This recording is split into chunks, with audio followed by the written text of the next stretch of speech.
The Mike Hosking Breakfast, 6 to 9 weekdays on Newstalk ZB. G'day there. I said earlier this week that the government will be re-elected next year because all things being equal, history tends to show you get two terms, and secondly, the opposition remain the same people who stuffed the place a year and a half ago, and the pain of that, the closeness of that is still real for too many of us. Unless, of course, they rejuvenate the party or say sorry, none of which is going to happen. Now, this was all backed up by this Treasury report who, in one of their latest papers, which is well worth reading, by the way, basically says the government overspent, that they were told not to overspend, and whatever spending they were doing should be targeted and directly linked to COVID. And none of that advice was ever followed. They sprayed money at a rate that equated to $66 billion, or 20% of GDP, and when the worst was over, they kept on spraying. And here we are a couple of years later, bogged down in their economic incompetence.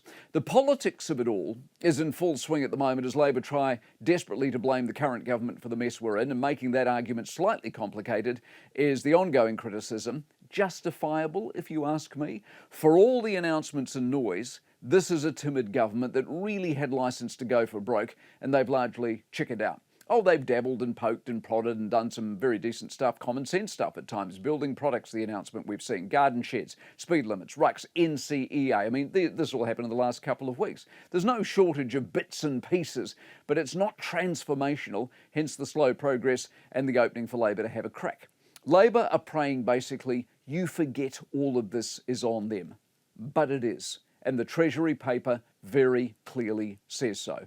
They told Robertson to tighten it up, to be disciplined. But socialists with majorities and egos are not for turning, and so the ruinous money party was on. Writing about it, as Treasury have, doesn't fix it, of course, but it is proof positive that this lot inherited one of the most ill-disciplined, ill-advised, arrogant, bungling fiscal messes of the modern age. And if you don't believe the Nats, believe Treasury. Labor don't have a leg to stand on.